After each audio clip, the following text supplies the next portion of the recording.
How do we think about God in the midst of a pandemic? Maybe one of the first things that comes to your mind is something that comes to mine, and that is the question, why? Some don't particularly like that question. They think it's inappropriate or it's insulting or whatever they may attach to it. But actually, Scripture is filled with that question. The people of God ask God over and over again, why? For example, Psalm 10, verse 1, why do you hide yourself in times of trouble? Or Psalm 44, verse 24, why do you forget our afflictions and oppressions? It's a good question. Some things just don't make sense. Elie Wiesel once said, God and the death camps, I'll never understand it. I think he's right. I agree. The history of theology and philosophy is filled with all kinds of attempts to answer that question. Some provide some healthy guidance, but ultimately we don't know.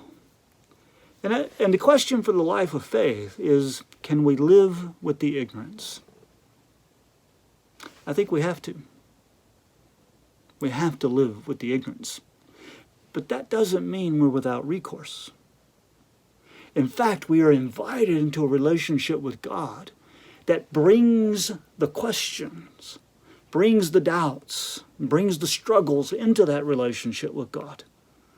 Like Israel, we struggle with God. That's what the word Israel means, the one who struggles with God. Or like Jesus hanging on the cross, who asked the why question himself. My God, why have you forsaken me? Or like Job protested. Or like the souls under the altar in Revelation chapter 6. How long, O Lord? So in our reflection on the word why, we enter into a relationship of struggle with God. And when we enter into that relationship of struggle, we are not alone. We are part of a whole story of faith. A story of faith that struggled with God, lamented about what God was doing or not doing in the world, and protested what God was allowing in the world or the way God created the world. So we learn to struggle, and we learn to lament, and we learn to protest. We have great models for that in Scripture. We can follow their example. And when we do, we might very well find a place of spiritual therapy and healing.